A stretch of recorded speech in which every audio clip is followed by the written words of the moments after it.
भारत। भारत में यूरोपीय व्यापारिक कंपनियों का आगमन। Vasco D gamma 1498 the 17th of May 1498 को कालीकट के निकट पहुंचकर भारत और यूरोप के बीच नए समुद्री मार्ग की खोज की। इस यात्रा में गुजराती पथ प्रदर्शक अब्दुल मजीद ने सहयोग किया। पुर्तगाली ईस्ट इंडिया कंपनी 1498 में भारत में पुर्तगालियों का आगमन हुआ। अंग्रेजी ईस्ट इंडिया कंपनी 1600 में स्थापना। डच ईस्ट इंडिया कंपनी 1602 में स्थापना। डेनिश ईस्ट इंडिया कंपनी 1616 में स्थापना। फ्रांसीसी ईस्ट इंडिया कंपनी 1664 में स्थापना। स्वीडिश ईस्ट इंडिया कंपनी 1731 में स्थापना। भारत में प्रथम पुर्तगाली वायसराय फ्रांसिस्को द अल्दा 1505 में भारत का प्रथम पुर्तगाली वायसराय बनकर आया। अल्फांसो द अल्बुकर 1509 में पुर्तगाली वायसराय बना और 1510 में बीजापुर के यूसुफ आदिल शाह से गोवा जीत लिया। यूरोपीय कंपनियों की प्रथम फैक्ट्रियां। पुर्तगाली कोचीन 1503 में स्थापित किया।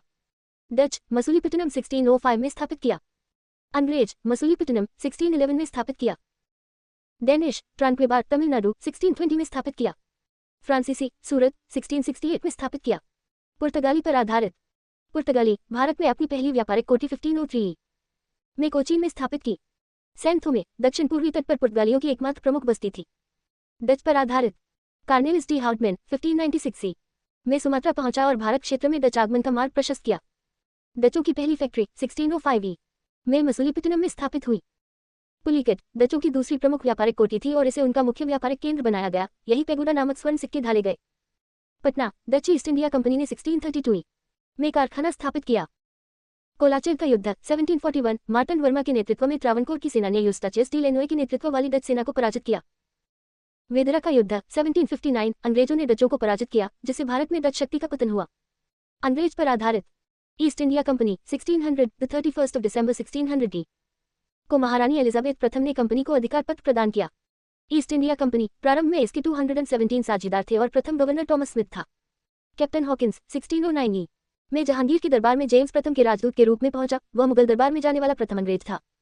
रेड ड्रैगन भारत आने वाला प्रथम अंग्रेजी जहाज माना जाता है। मसूलीपट्टनम 1611 अंग्रेजों ने पूर्वी दक्षिण पूर्वी तट पर पहली व्यापारिक कोठी स्थापित की। सूरत 1613 जहांगीर के फरमान से थॉमस एल्डवर्थ के अधीन अंग्रेजों को सूरत में व्यापारिक कोठी स्थापित करने की अनुमति मिली। सर टॉमस रोड 1615 जेम्स प्रथम के राजदूत के रूप में जहांगीर के दरबार में आया और अंग्रेजों के लिए व्यापारिक सुविधाएं प्राप्त की। गोलकुंडा का स्वर्ण फरमान 1632 गोलकुंडा के सुल्तान ने अंग्रेजों को 500 पेगोडा वार्षिक कर देकर बंदरगाहों पर व्यापार की अनुमति दी।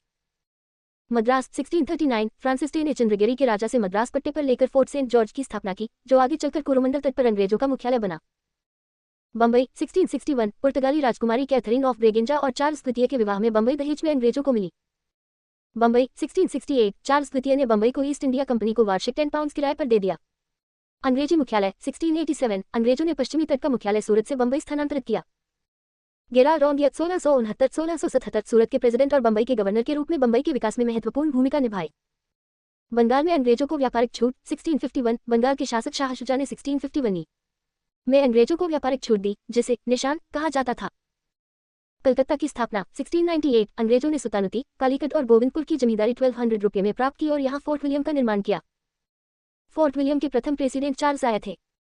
कलकत्ता इन गांवों के विकास से आगे चलकर कलकत्ता कोलकाता नगर बना, जिसकी नींव जॉब चाणक्य से जोड़ी जाती है। फ्रांसीसियों की पहली फैक्ट्री 1668 फ्रेंको कैरन ने सूरत में भारत की पहली फ्रांसीसी व्यापारिक कोठी स्थापित की। पुदुचेरी 1674 फ्रांसीसी कंपनी के निदेशक फ्रांसवा मार्टिन ने शेरखा लोदी से एक गांव प्राप्त किया, जो आगे चलकर पौंडीचेरी पुदुचेरी के नाम से प्रसिद्ध हुआ। आंग्ल फ्रांसीसी संघर्ष पर आधारित। आंग्ल फ्रांसीसी संघर्ष भारत में अंग्रेजों और फ्रांसीसियों के बीच हुए संघर्ष को कर्नाटक युद्ध कहा जाता है। प्रथम कर्नाटक युद्ध 1746-1748 यूरोप में ऑस्ट्रिया के उत्तराधिकार युद्ध के कारण भारत में अंग्रेजों और फ्रांसीसियों के बीच युद्ध शुरू हुआ। सेंट थोमे का युद्ध प्रथम कर्नाटक युद्ध में फ्रांसीसियों ने विजय प्राप्त की। प्रथम कर्नाटक युद्ध का अंत 1748 यूरोप में एक्सला शापेल की संधि के बाद युद्ध समाप्त हुआ और ऑस्ट्रिया के उत्तराधिकार का विवाद सुलझा। द्वितीय कर्नाटक युद्ध 1749-1754 इसका मुख्य कारण हैदराबाद एवं कर्नाटक के उत्तराधिकार संबंधी विवाद थे। डुप्ले राजनीतिक प्रभाव बढ़ाने के लिए हैदराबाद में मुजफ्फरजंग और कर्नाटक में चंदा साहिब का समर्थन किया। अंग्रेजों का पक्ष अंग्रेजों ने नासिरजंग और मोहम्मद अली अनवरुद्दीन के पुत्र का समर्थन किया। हैदराबाद का उत्तराधिकार विवाद आसफजाह की मृत्यु के बाद नासिरजंग पुत्र और मुजफ्फरजंग भतीजे के बीच उत्तराधिकार को लेकर संघर्ष हुआ। कर्नाटक का उत्तराधिकार विवाद अनवरुद्दीन और उसके बहनोई चंदा साहिब के बीच सत्ता को लेकर विवाद हुआ। अंबोर का युद्ध 1749 फ्रांसीसी सहायता से चंदा साहिब ने अनवरुद्दीन को पराजित किया, जिसमें अनवरुद्दीन मारा गया और चंदा साहिब कर्नाटक का नवाब बना।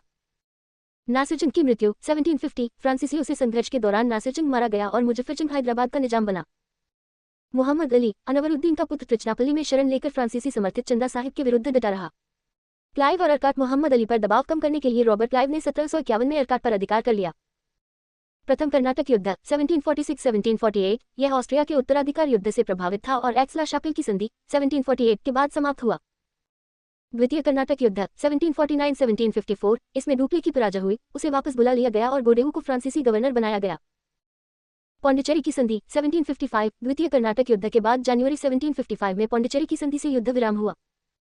तृतीय कर्नाटक युद्ध 1756-1763 ये सप्तवर्षीय युद्ध 1756-1763 का भारतीय चरण था और 1763 की पेरिस संधि से समाप्त हुआ।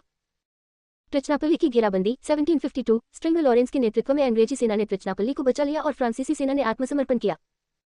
डुप्ले की वापसी 1754 फ्रांसीसी पराजय के कारण डुप्ले को फ्रांस वापस बुला लिया गया और उसके स्थान पर गोडेहू फ्रांसीसी गवर्नर बना। पौंडीचेरी की संधि जनवरी 1755 द्वितीय कर्नाटक युद्ध का अंत पौंडीचेरी की संधि से हुआ। वांडीवाश का युद्ध 1760 सरायाकूट के नेतृत्व में अंग्रेजों ने फ्रांसीसी सेना को निर्णायक रूप से पराजित किया। पौंडीचेरी पर अंग्रेजों का अधिकार 1761 अंग्रेजों ने पौंडीचेरी पर कब्जा कर लिया। पेरिस की संधि 1763 संधि के बाद फ्रांसीसियों को भारत में कुछ क्षेत्र वापस मिले और वे व्यापारिक शक्ति के रूप में बने रहे, लेकिन अंग्रेजों का राजनीतिक प्रभुत्व स्थापित हो गया।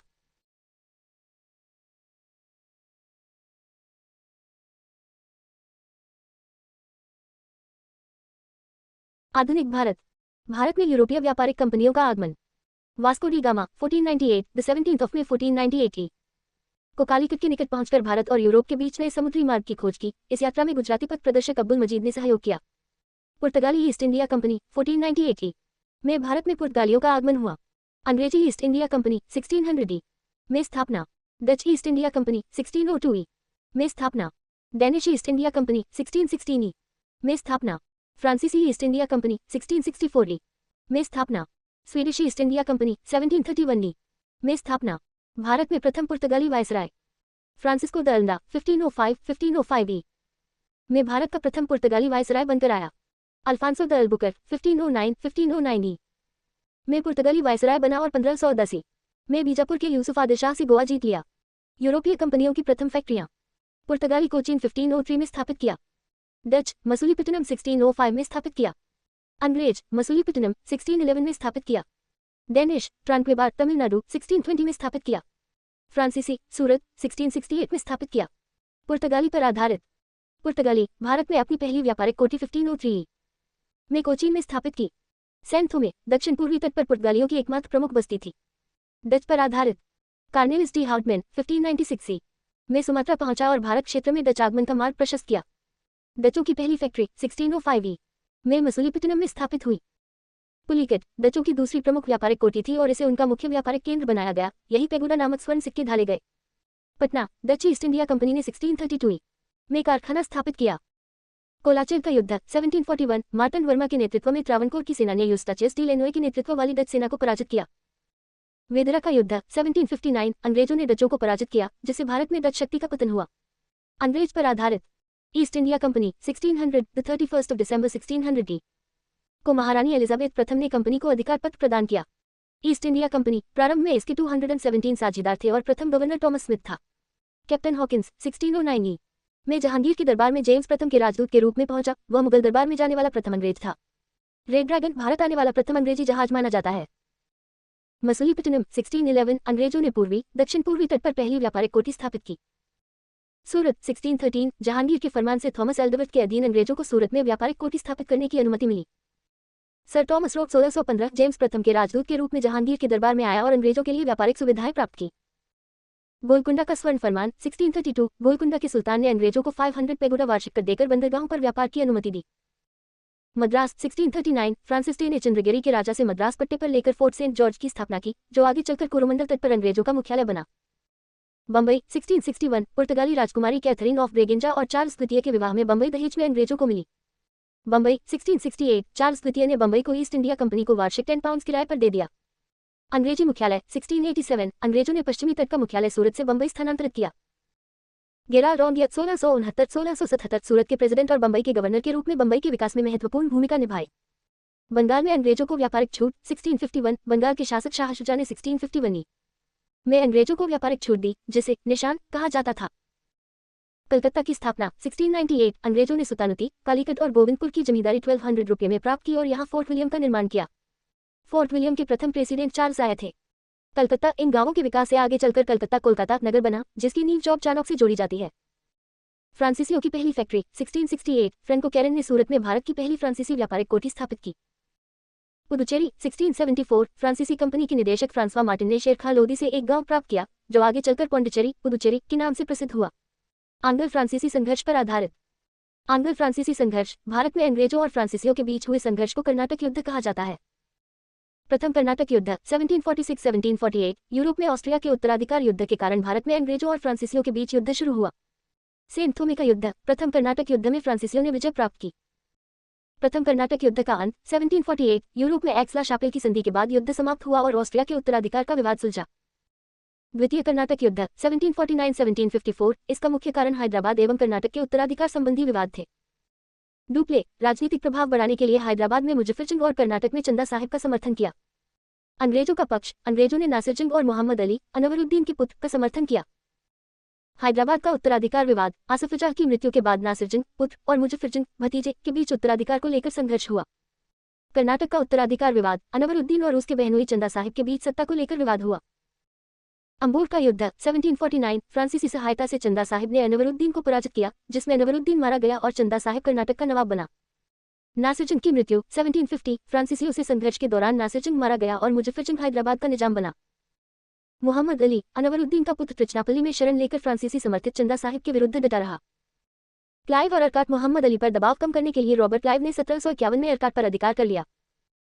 प्रथम कर्नाटक युद्ध 1746-1748। यह ऑस्ट्रिया के उत्तराधिकार युद्ध से प्रभावित था और एक्सला शापेल की संधि 1748 के बाद समाप्त हुआ।